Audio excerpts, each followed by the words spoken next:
Hello everyone. In this video, I'll be talking about tuning fork. So tuning fork it is an instrument. Tuning fork was invented in 1711 by a British musician by the name John Shore.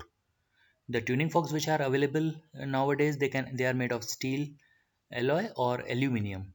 And the frequencies of the tuning fork are in the multiple of 128, that is 128, 256, 512, 1024, 2048 and so on.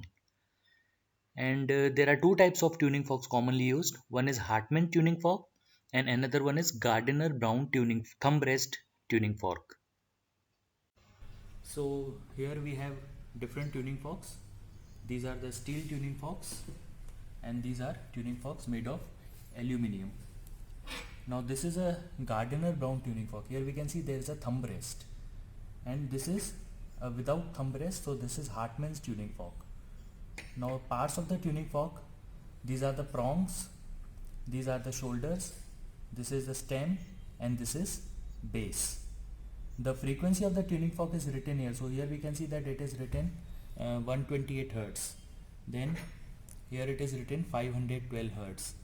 So we can see here that as the frequency of the tuning fork is increasing, the length of the prongs is decreasing. So the length of the prong, it is inversely proportional to the frequency of the tuning fork.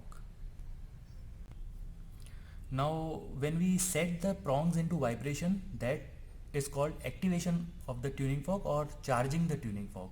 So it should be charged by hitting gently over the firm surface like an elbow. It can be hit like this on the elbow or patella or even the sole of the foot, but it should not be hit on a hard surface, because if we hit it on a hard surface, then it will produce overtones and the distorted harmonics. So it will produce sound of different frequencies, and the test results will be not be reliable. So it is gently hit on a firm surface like an elbow to charge it.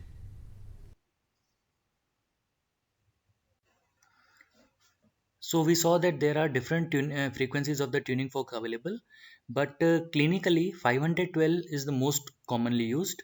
The reason is that it falls in the mid speech frequency range.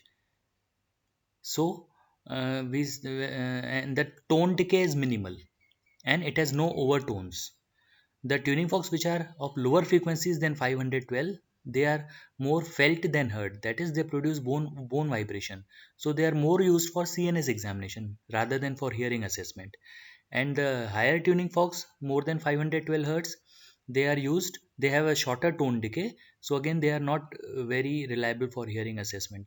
So 512 is the most commonly used tuning fork for hearing assessment in ENT.